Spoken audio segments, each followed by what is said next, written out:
నేను సంక్రాంతికి ఇక్కడ 14th రిలీజ్ చేయాలని ఫిక్స్ అయ్యాను. కానీ ఓవర్సీస్లో షెడ్యూల్ ప్రకారం వాళ్ళకి ఫ్రైడే నుంచి ఉంటుంది.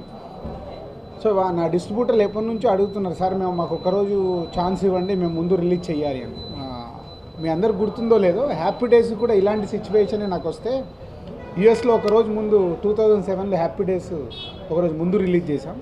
ఆఫ్టర్ 10 years మళ్ళీ రిపీట్ అవుతుంది. సో అక్కడ ఎంక్వైరీ ఆల్రెడీ వాళ్ళు ఆన్లైన్లో ఎంక్వైరీ అన్ని న్యూ జెర్సీ, వర్జీనియా ఇవన్నీ ఫుల్స్ అయిపోయినాయి.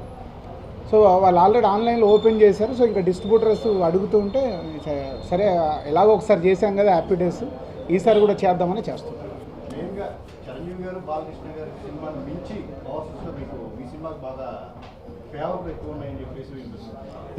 ఇస్ రైట్ అండి. అంటే దాని గురించి మేము కూడా ఈరోజు ఒకరోజు ముందు రిలీజ్ చేయడానికి ప్రిపేర్ అయింది.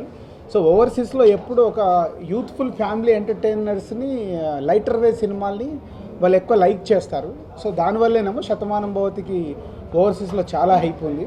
ఓవర్సీస్లో అని కాదు, ఇంకా ఇక్కడ మనకు రిలీజ్కు 2 days ఉంది. ఇక్కడే చాలా థియేటర్స్ ఫుల్స్ అయిపోయినాయి 14th, 15th. సో ఆడియన్స్ రెడీగా ఉన్నారు, శతమానం భవతి కోసం వెయిటింగ్లో ఉన్నారు. మేబీ ఆ టైటిల్ కావచ్చు, మేము ఇస్తున్న ప్రమోషన్ కావచ్చు, శర్వానంద్ సినిమాల వల్ల కావచ్చు. సో ఇది దానివల్ల ఎంక్వైరీస్ ఉన్నాయి, డెఫినెట్గా రీచ్ అవుతాం. Thank you. Please subscribe. Please do subscribe. Please subscribe. Please subscribe. Please subscribe to our YouTube channel.